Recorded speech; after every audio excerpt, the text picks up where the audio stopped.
আজকে আমি একটু মার্কেটে গেছিলাম, যাওয়ার পরে এই ভুট্টাগুলো দেখলাম লোকটা বিক্রি করতেছে। 3টা ভুট্টা 50 টাকা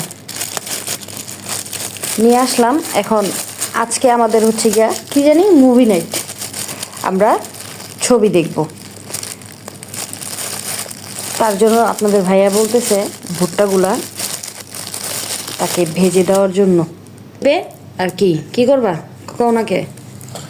তাড়াতাড়ি ভুট্টাগুলো ভেজে নিয়ে আসো, আমরা ভুট্টা চাপাবো আর ছবি দেখবো। পপকর্ন তো সম্ভব না, তাই আমরা এখন ভুট্টা ভাজা দিয়ে পপকর্ন আছে ঘরে? একটা মুভি না, এখন আর পপকর্ন দরকার নেই, ভুট্টাগুলোই ভাজবো। পপকর্ন মূল কথা না, এখন হচ্ছে তার এই ভুট্টা ভাজাটা খেতে হবে, এই জন্য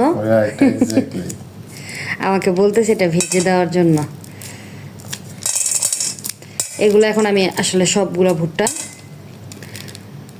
ছুটাবো। বাবারই শক্ত। এই যে আমার ভুট্টা ভাজা হয়ে গেছে, কিন্তু তেল দেয়া আশেপাশে আর কি সব নষ্ট হয়েছে। কিছুটা পপকর্নের মতন কিছু কিছু জিনিস হয়ে গেছে, ফুটছে। খাও। এতগুলা ভুট্টার মধ্যে যেগুলো পপকর্নের মতন ফুটে রয়েছে, মনে হচ্ছে ফুল পড়ে রয়েছে। গরম গরম মচমচা মুড়মুড়া কুরকুরা। দেখেছো ফুল পড়ে রয়েছে।